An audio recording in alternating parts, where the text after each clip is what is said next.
Geek Squad.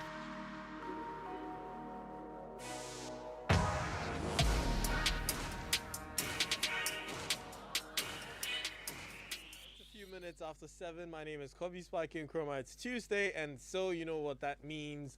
We're about to talk tech with the Geek Squad. And today we're going to be talking about crowdfunding. You know how online fundraising websites where you can, so where you go to GoFundMe or Kickstarter, and then you see people putting, oh, we have this project or we have this cause. You can donate money, blah, blah, blah. And then, it can go to sort something out, or it could go to create a product that you might want to invest in.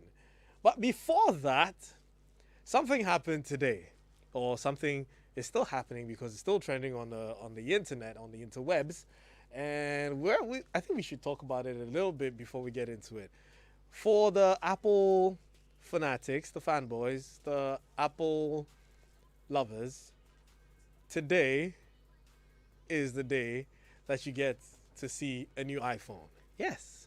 For those who bought an iPhone 12 last month or the months before that, I'm sorry, but your phone is now obsolete. There's an iPhone 13, iPhone 13 Pro, iPhone 13 Pro Max, and iPhone 13 Mini out. There's a new iPad 9, and there's a new iPad Mini, and there's a new Apple Watch Series 7. And Michael, Winston are here with me, so we're going to delve into that and talk about the new gadgets, the new stuff coming from Cupertino. And first off, Winston, you've been nodding, like very aggressively nodding.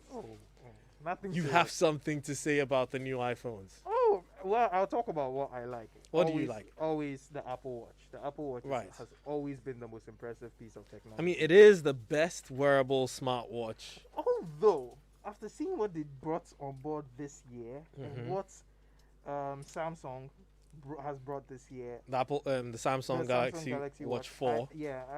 I think the gap is closing. Yeah, The it gap is. really, It is. really It is. closing. And the only thing that gives Apple an edge is that it's been able to get authorization in more countries. Like, for instance, the ECG or the Samsung Galaxy Watch doesn't work in the US because they haven't gotten Authorization. but Apple has that authorization. So I think that's about but as usual, the Apple Watch is always a great thing to see. There's an iPad 9. There's an iPad Mini. What do you think about those two? The iPad 9, it's affordable. So that's cool for its capabilities and being that affordable. $399 starting price. Yeah, that checks out. I'm not much of a tablet, like a big tablet type kind of guy, but it makes sense. It checks out. The iPad Mini is very strange for me. It's more expensive than the iPad, but it's smaller than the iPad, and I don't know. When the MacBook Air first came, it was more expensive than the regular MacBook. Well, I guess maybe it's the whole mini LED thing. Yeah. But I mean, if you like the small size, You don't sound very excited. I'm not that excited about the iPads and stuff like that because iPad OS will always be something that is nerfing the potential of the iPad. True. It will always be an issue for me why iPad doesn't fully go Mac OS.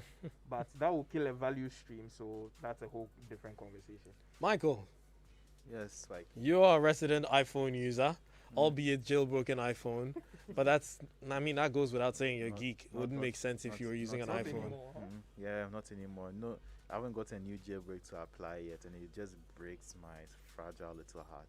So you are jailbreakless. I'm very jailbreakless. I need the Asus ZenBook Pro Duo to soothe my heart. So we should start the crowdfunding. Please, we're talking about Apple. Can we stop that right now? I mean, Let me stop you in your tracks. Let's go back to Apple.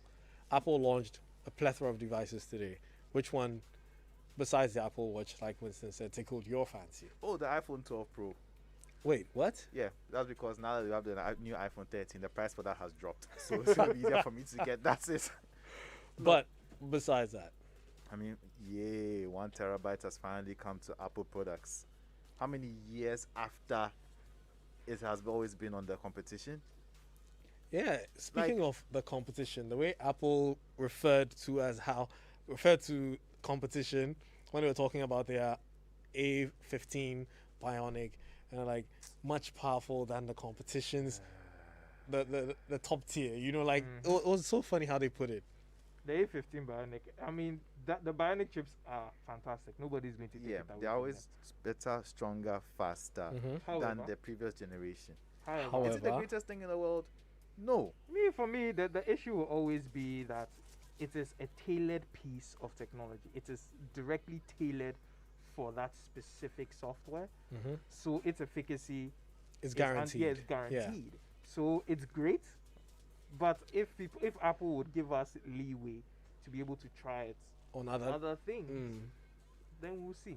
I mean, now that you mention, I'd like to see Android running on Apple, on an iPhone, and then run a benchmark to see Yeah. the Hence performance. the power of jailbreaking, but it won't work out so well because it will be the Android running on top of the Linux base that is the Apple. So pretty much an emulation, Yes. it won't and that's be not so going to good. be efficient. Although some people have run Windows on, last I saw was Windows 7 being run on an iPhone through the power of jailbreaking. But since Apple say that is the devil's work, we can't talk much about that in regards to this. Oh, we seem to digress. Let's get back to it.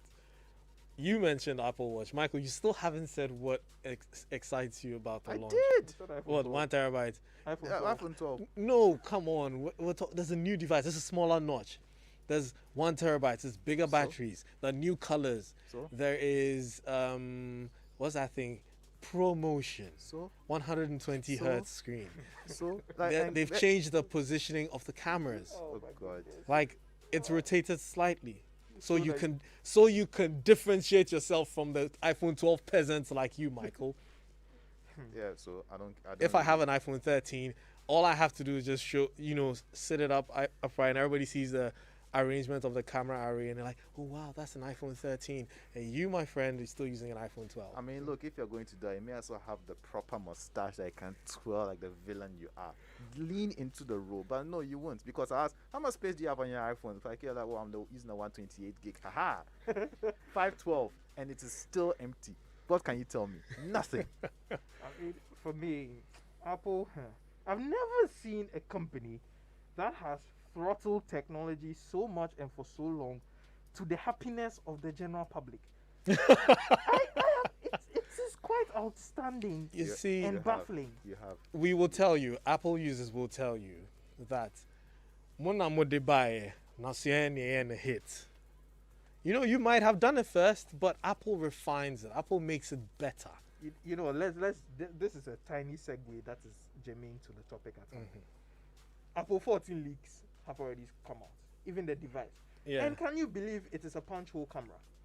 When you say a punch hole camera, Like the small circle that you see. oh, like you see on the The Samsung Samsungs, the Huaweis, A30, yes, A50, that's all.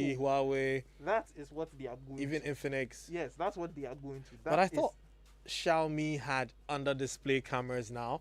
The What do you mean Z Fold, thought? the Samsung Z Fold 3 has under display. So Yeah. like your camera is under the screen. me. And Apple is going Yeah, back to yeah. wait, hold up. You're saying that the iPhone 14, which has not been launched yet, Yes.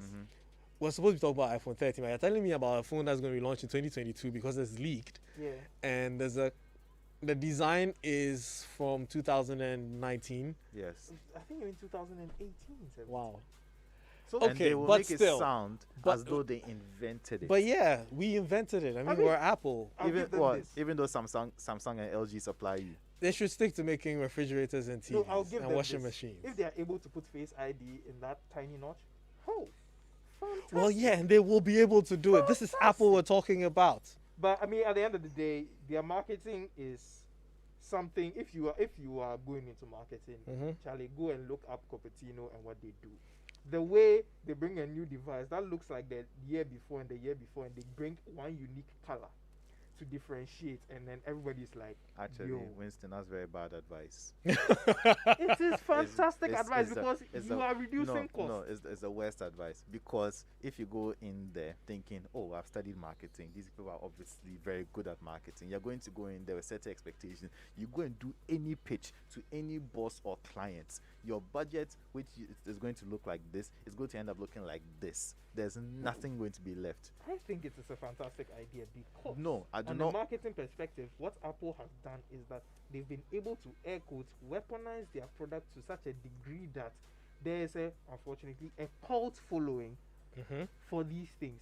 Obviously, some of their tech is years behind everybody else. Yes. But like I said, Apple does it and they do it better. Promotion. Yes. Which is Promotion that they announced today is effectively what who started, it wasn't it OnePlus who even started the high refresh With the rate, 90 where hertz, yeah. basically if you're not doing anything on the screen, it scales back the refresh rate. Yeah, so the adaptive But refresh rates. now they call it promotion. Well, this is Apple. They have to come up with their own name for everything. look, which is all fair and good. But do I mean, not USB tell- Type-C is Thunderbolts. Don't do that. Please. don't do that. Don't give the what do you call it minds to some young guy who just graduated with a second class upper from his marketing course, has gotten his first job at a bank. He's now going to spoil there. He's seen the Apple thing. He knows that if they can do this, I can do it too. Kojo Tano has got good big dreams and goes and tells his boss, let's do something like this. Why do you want to shatter people's dreams so early in life? I'm not going to shatter people's dreams. The person has to do research. Apple understands the market. They know who they are targeting, and they know how those people think. So that's a good advice to Kojo, whatever. And they have the money to spend to make And they those have the things data. happen. And they have the data to figure Which it is actually a good thing because I was having an argument with a friend who's an iPhone guy, and his argument was that Samsung loads devices with too much features. out. What's wrong with that? So, and my argument was like, that's like saying that because you think that people don't use ACs in their cars, they should come without ACs. No, it is like you bought kinky, and then you paid for kinky and fish, and they gave you shrimp, they gave you avocado, they gave you corned beef, they gave you sardine, all for the same price, and you are saying no. No, yeah, because Oh, I wouldn't wow. use it. It's useless. Wow. You know, Okay. you're overloading people with stuff. You should serve it to them one after that. It's a course. You know, let them go for the starters. Well, refined people here. We go for the starters. Like, yeah. Fair. And after the starters, then you go for the main course. Then That's you fair. go for Like, desserts. Then you drink making water. my annoyance worse. Like, Anyways, this kinky comment so has got me going, and I was let's like, let's announce some of the features that came with the iPhone, 13. So for those who don't know, the 13 and the 13 mini are the regular suspects. I don't know how to describe them. They're The like basic. the basic iPhone 13s, and then there's the one- iPhone the one- 13 the one Pro, for peasants, and the one for everyone else. and then there's the iPhone 13 Pro. But that's the thing I liked about the iPhone 13, the fact that it came with certain features that previously were on the iPhone 12 Pro and the Pro Max, which It's is still tech throttling. Like, I why get we do you, this? but you see, you need to understand that regardless, everyone has what they prefer. So to each his own. I like to say, to each his own. Someone would rather an iPhone because they're used to it. I mean, I was born into Apple, from Macintosh all the way. So I've used Apple all my life. I can't change, even though I've changed. You have. So But I'm just using that as an example for someone who's used Apple all their lives. They don't know anything else apart from Apple. fair. And the And learning so- curve now is getting Yeah, and it'll be progressively more exactly complicated. expecting someone to transition from that simple, straightforward approach to using a smartphone to coming to Android, which requires, should I say, an MIT degree most likely because all the features. If you're an iPhone user and you're an iPhone user, you're doing what? AirDrop. It's a simple tap, tap, tap. Versus It's the same on Android. no, you have to go to share. You are given options. Plenty options. Really? Yeah, you have quick share, you have Wi-Fi direct, you have nearby share, Oh, you have okay, all yeah, that. yeah. Do you get what I'm Right, saying? okay, I get Now that that. will be overloading someone who's not used to that. Someone who just sees messages, WhatsApp, Viber, Telegram, whatever it is, and an AirDrop. They're used to seeing what they need at the tip of their hand. But with Android, you have so many options. I think we should look into having very staunch users of these devices swap for a period of time Yeah. to see their comfort level. Because me, when I think about it, if I'm switching platforms, the first thing I'm going to do is that I'm going to look at what I use and does the switch have the exact same thing. So once I find out that your airdrop is the same as nearby share, okay, I'm not using quick share, mano. I'm not. Okay, your contacts is the same thing here. All this is the same. When I migrate, I'm not going to have an issue because that's all I know. But you're speaking as a techie. Fair. For someone who's not a techie, they would require someone to walk them through it. For instance, the LiDAR sensor on the iPhone. If it was on an Android, you would have various ways of using it. But Apple will limit you to what they think you should use it for. Yes. Right? I know a lot of people are using iPhone 12s and iPhone 12 Pros. Ask them if they've ever used the AR, feature on the phone. They've never. I know people wearing Apple Watches. Ask them if they ever use the ECG, ECG. whatever feature that it has, sleep tracking. Yeah, 90% of them don't do it. The truth is, Apple knows this, and so Apple makes the things that you need readily available at the tap of a finger. They're not expecting you to go through anything, go and learn this, go and learn that. As I was saying, there's now cinematic mode on iPhone 13 Pro and iPhone 13 Pro Max, meaning that I can shoot movie style. In fact, I can shoot a movie with an iPhone 13 Pro and 13 Pro Max. And they showed a demo video where it looked like the movie Knives Out, it's zoom, and then when it tracks the subject to focus on them. Now, for those who know this kind of stuff, you know how interesting it looks and how interesting it is. And then, there's improved night mode.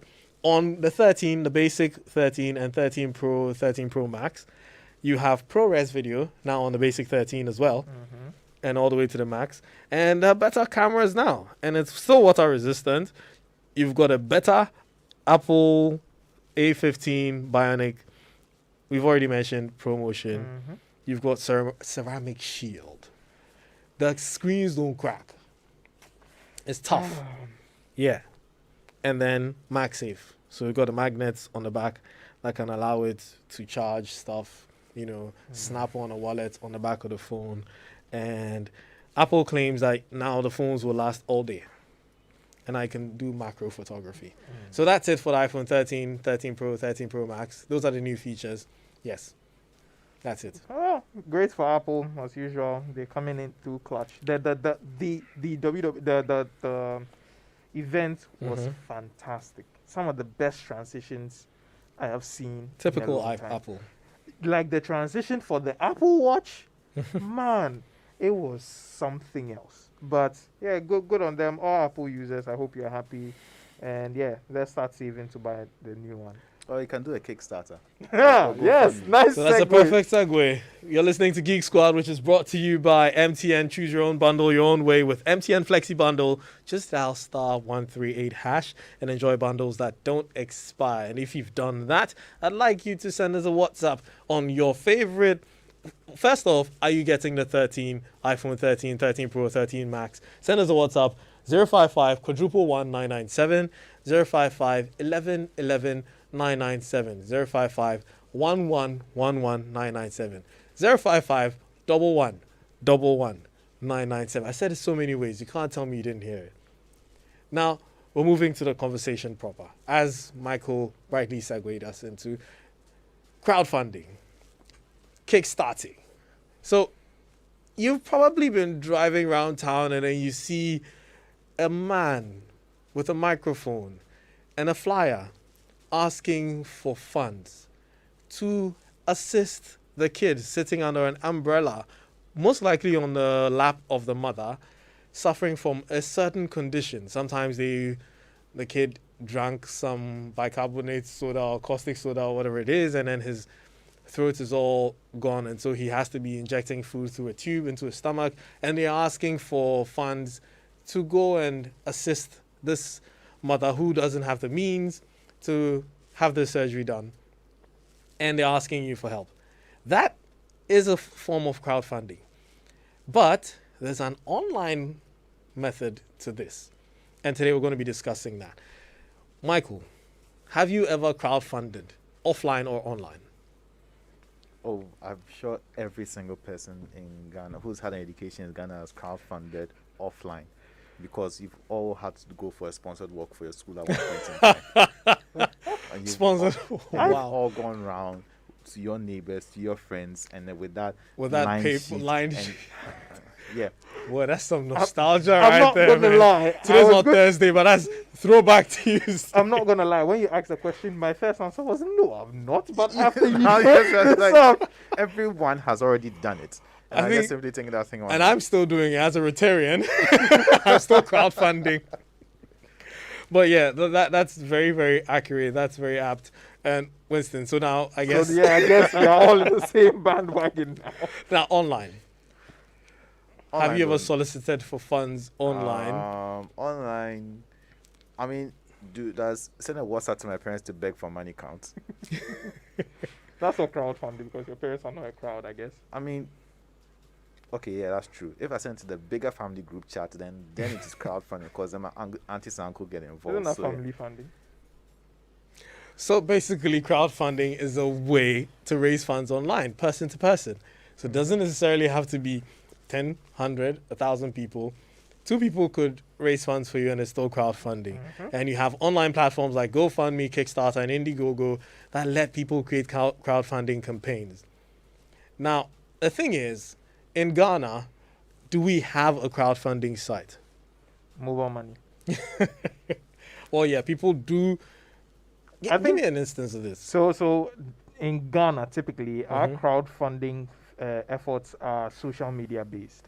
True. So we use social media as a means to obtain money. As to the platform where the money is going to reside, is typically directly to a person's mobile money wallet or to their bank account. That's typically how we do. So even in the newspapers, when they put it in publications out there that okay, this person needs support, there's not necessarily a website you go to get it done.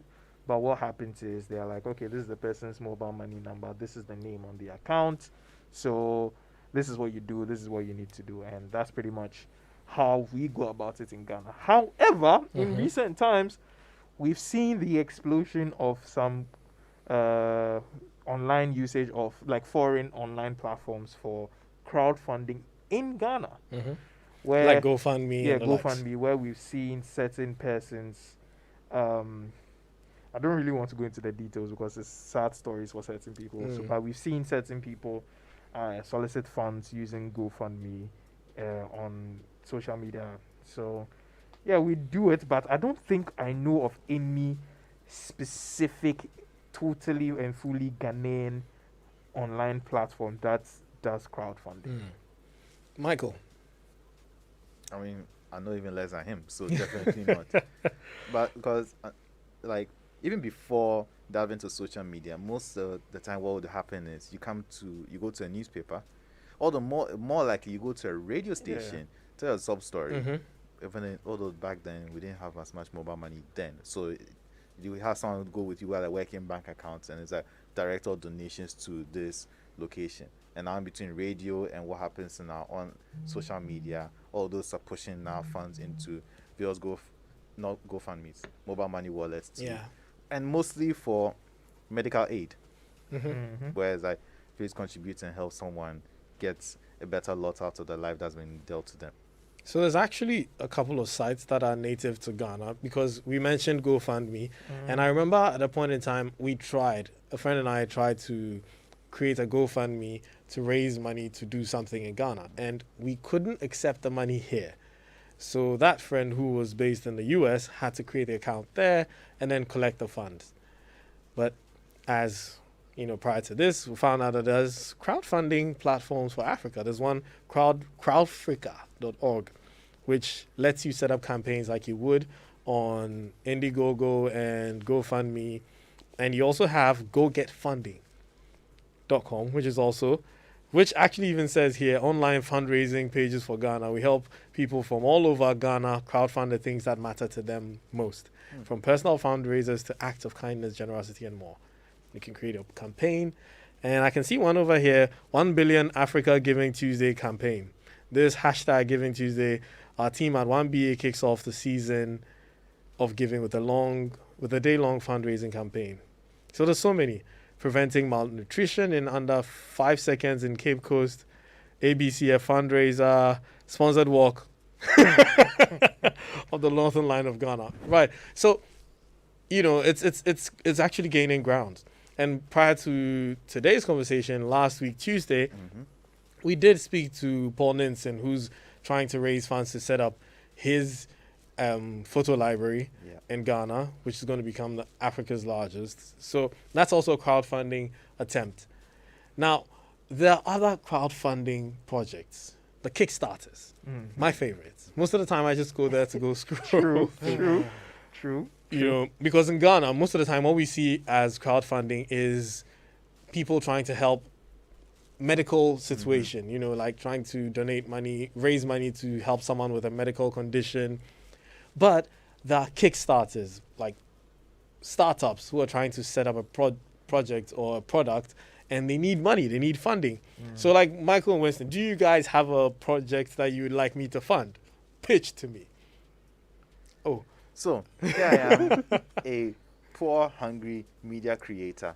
I need to upgrade my equipment in order to bring out that crisp, quality 4K goodness. Like that, Apple. oh, hush. Spoiling my pitch already. That everyone wants to see. And I need the best tools for it. However, I found a tool at a budget. And it's a ZenBook Pro Duo. Right. So that is your goal. Yes. To get money to buy an Asus ZenBook Pro Duo. Yes. Now, how much is that going for? A lot of money.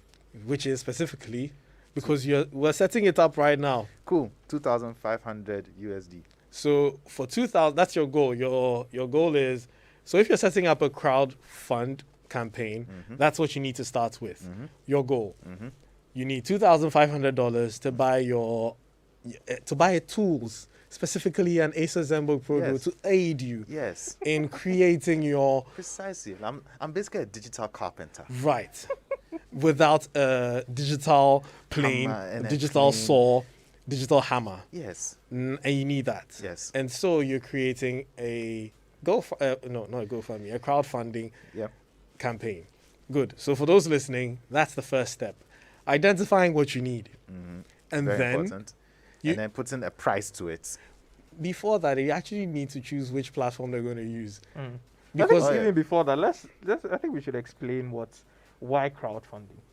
I thought we just did that when we were talking about... Apart from health. So you mentioned someone has a product. Yes. So the interesting thing is that before you create a product, some people need external funds to come in. And then they go and find... The first thing people typically do is they go and look for investors. Some investors could be family members, like Michael mentioned. Could be your friends and everything. Now, if these people give the money that they have and it's not enough, some people may decide to go to a bank. And this, I'm using this train of explanation is predominantly based on the West. Now, when you go to the West, you can have credits, infrastructure, and other loans available to you based on whatever industry you are and whatever you want to make. And if the bank is so interested in your idea, they will foot you the money. They will give you the money. But if all these things still doesn't make you enough money, you can then go... It's very similar to, let me not go into business terms. There, so you just go public. And that's when you go and be like, okay, I have this product. I have this Asus ZenBook Pro Duo that I have made, or I'm planning to make. This is what it does, A, B, C, D. But to make it come to reality, to bring my dream to fruition, I need so and so amount. Some people offer the product itself as payback when you decide to support the crowdfunding agenda. So on Kickstarter, you see situations where maybe the person has made a torchlight that can, UV, so I don't know, like a very cool torchlight, and the person says, I will be selling this for $5. I need so and so amount. And then someone goes like, okay, I'll give you $10. And you'll be like, okay, cool. And I'll also send you, I'll keep your name down. When I make the torchlight, I'll send you one. So that's pretty much how, from a business perspective, why people go public. Because think about it. How many banks are there in the world? And how many people are there in the world? If you are able to get 100,000 people to give you $5. That's $500,000. Yes. And that is not...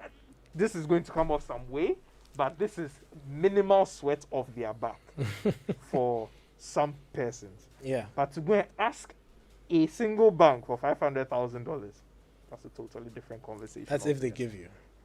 That's a And different. if they do give you the terms. the terms and everything. So that's why crowdfunding is a thing and why it's important.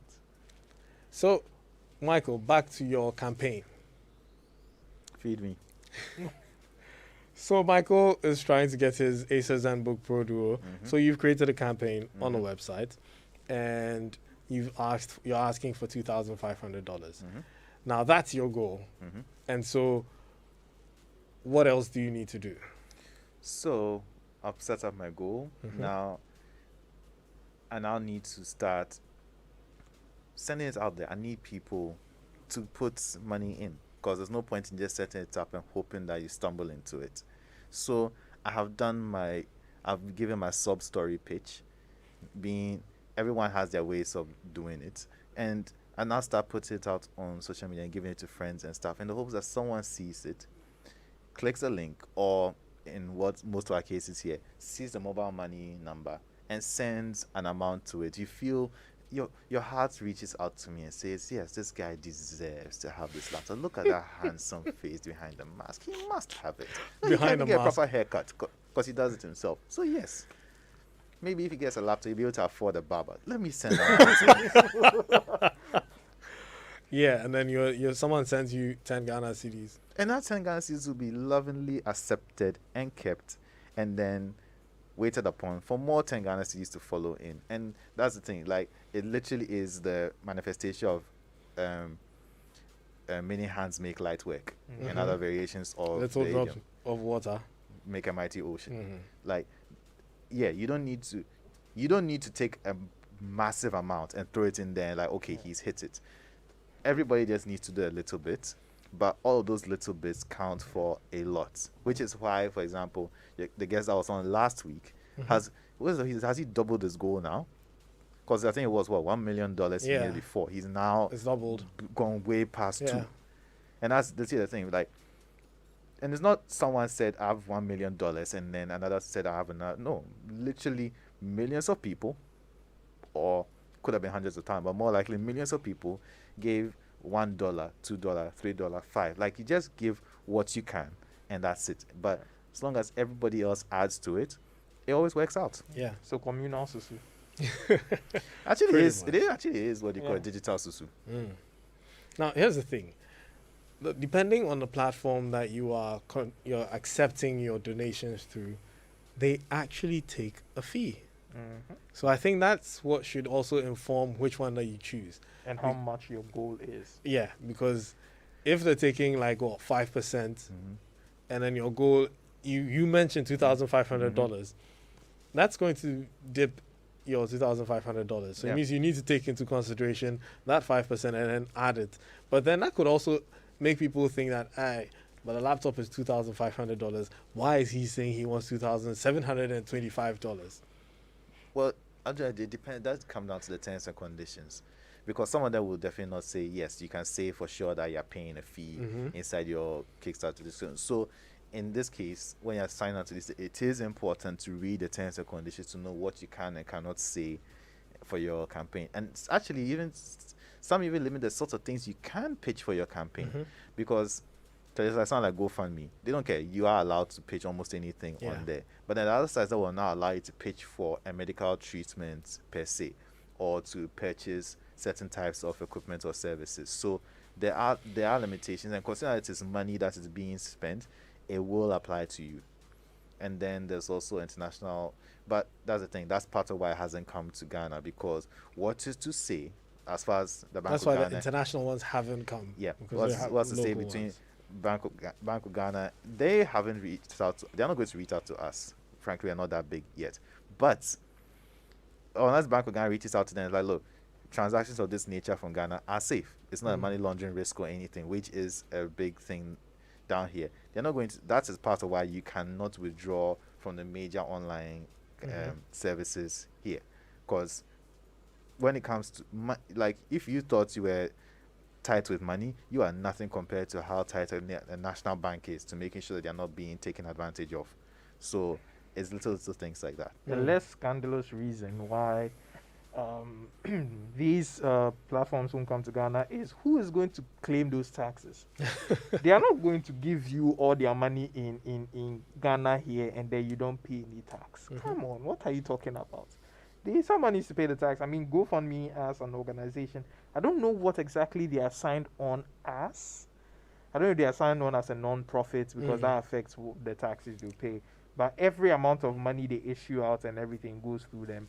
The IRS has to know, and then whoever helmed the fundraising raiser will have to pay tax on the money unless it's a charity thing, and then you can get a tax deductible on that one. That's a totally different thing. But yeah, it's going to be millions or billions of dollars that the IRS is not going to get access to if the money is going into a jurisdiction that they cannot canvass or they cannot do anything in. So that is a less scandalous reason why these platforms aren't here yet. That's why your guy had to be the person in the US, because it will come on his tax claims that, bro, you got some $2,500. What's up?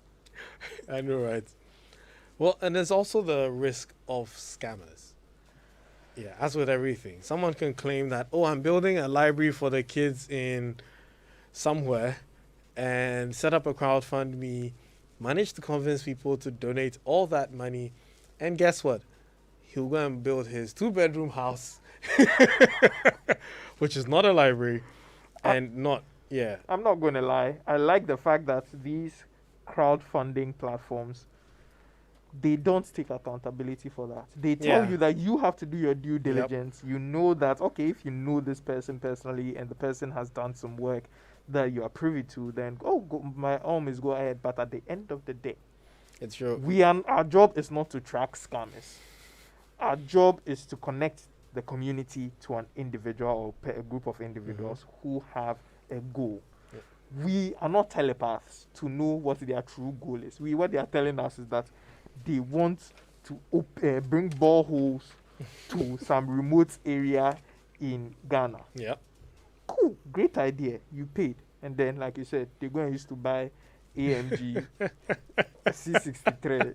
It's not me, my problem. That's on you. So that's one of the reasons. But interesting thing, crowdfunding or the scam versions of crowdfunding has evolved. The most interesting evolution of this is cryptocurrency.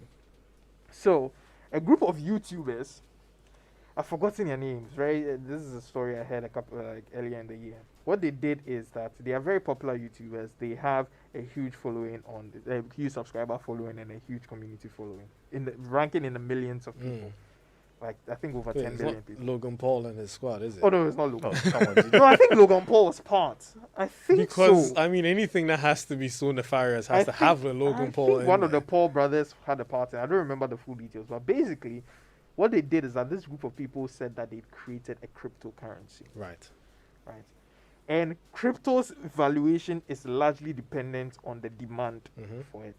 So they have this cryptocurrency that, if you're a supporter, you buy a crypto, blah, blah, blah, blah. And then they actually promise you shares in it. So they had their subscribers buy this crypto. Now, keep in mind, if you created the crypto, you have a lot of that cryptocurrency sitting on your wallet. So these group of YouTubers, they had a lot of the crypto. When the value of the crypto went high enough, they dumped, which means that they sold all the tokens that they had.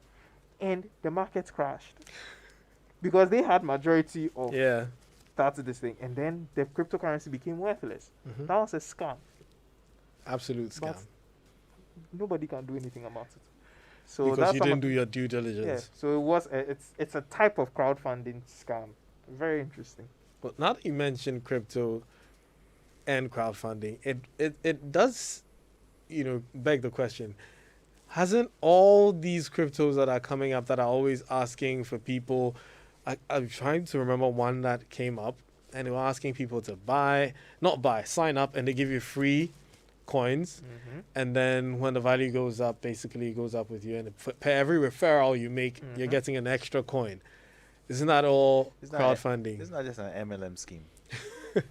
Well, so it's a network marketing plus crowdfunding scam I mean, plus crypto scam. that's why you need to understand your market. I mean, Mm. people will work hard when there's something in it for them. True. So if I'm offering you free token, but the interesting thing is that they don't offer you the very popular. This is so it's for the lack of a better term, that cryptocurrency that you've got is inshallah and vibes. Maybe in 10 years it will be worth $50,000, Mhm. maybe, or it will disappear altogether. So it's a risk on all sides. So, do you think, as a business person, because we know this works for causes, you know, medical conditions, like we've mentioned, you know, building roofing a school, a classroom block somewhere, noble causes, understandable, but we're talking about Kickstarter, where people are coming up with a product. So I've seen the iPhone 13. I want to make something that's going to compete with the iPhone 13, something much better. But I need, let's say, $1 million, right, to set up the whole company. And I've seen some of these people, what they do is, okay, so we'll create limited edition versions of the phone for first 500 people who donate X amount, and then we give you this support, this. So perks, basically. Yeah. And the perks start from high all the way to low. So basically, network market. Now the question is, has any of this been successful for any business? I do believe there have been There were quite several some successful. very successful Kickstarter campaigns. None come to mind, but I do know that some of them have moved on to be fully. Oh, I remember one that did very well. Pebble.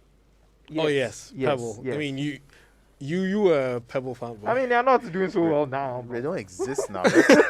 Rest in peace to one of the greatest smartwatch makers ever made. But Yeah. yeah, Mm. it was a similar thing. They had a product, they put out a campaign. Look, I'm coming to make this device. It does so and so. I was it before or after the iPhone, Apple Watch. I think it was before. Yeah, it was Pebble. way before. Yeah, it was Yep. before. And it's like features similar or comparable to what the Apple Watch is doing. We are going to make this new and amazing thing. And they had a very success. I think they had a record-breaking campaign. The Yeah, first time yes, they put yes. it out. they were looking for $500,000. They ended up making $20 million. Yes. Yeah. So imagine if you decided, okay, I'm going to donate towards getting this smartwatch. You've hit it. Well, you wouldn't have hit it because it's not an investment. You're literally, it's not a traditional investment It's a where you're goodwill buying gift. shares. Yeah, But- it's a goodwill gift. Yeah, You're it's not a buying goodwill. shares. Yeah, you're not buying shares, and depending on how much you're giving, you may only get so much back. For some, you literally get just like a thank you note, and for others, they literally get the first Pebble product back for slightly less than the market value. But and here's the thing: it wasn't a scam, like like we all know. They went through, made it, and then using that, decided rolled on and made several Pebble products, and were doing well till they crashed into a cliff. I mean, just one of the reasons why I didn't want to go very economic, you mentioning shares, because there's a thing companies do. When they need more money and they are not able to get it from the traditional means or from investors and stuff like that. I mean, it's not the only reason. There are multiple reasons, but some of them choose to go public. And then that is when the average person sitting is kind of like, okay, you know what, this is an investment, I'm just going to buy shares. So like, but with crowdfunding, the money, it go. If they didn't promise you anything in return, yeah, that's it. It's gone. Another company that started off crowdfunding, kickstarting, was Oculus Rift. Oh, Yeah. So Oculus Rift, basically for those who don't know, is a virtual reality headset and allows gamers to fully immerse themselves in a video game environment. And yeah, they started off asking for $250,000 and they made $2,437,000. So people donated that much. And guess what? Oculus was acquired by Facebook. And so, unlike Pebble, they're still around. they didn't But I skip. think Pebble was acquired by someone, or was it Fitbit? No, after Pebble went like bankrupt, they sold their assets to Fitbit. Yeah. So technically, if Fitbit now is now a new age, It's a Pebble skinned. So yeah, they're just using the technology and stuff that Pebble developed. And actually, on the subject of business, another thing, because someone might be wondering how might I be able to use, because it sounds like this is a one-hit thing. You have one thing, you crowdfund for that, and then you're done. What if I want to keep sort of like a ball rolling? Well, first off, get an investor and get a board and sell off the shares like you should. Or another thing you could do is Patreon. A lot of creatives do that, and it works out pretty well for them.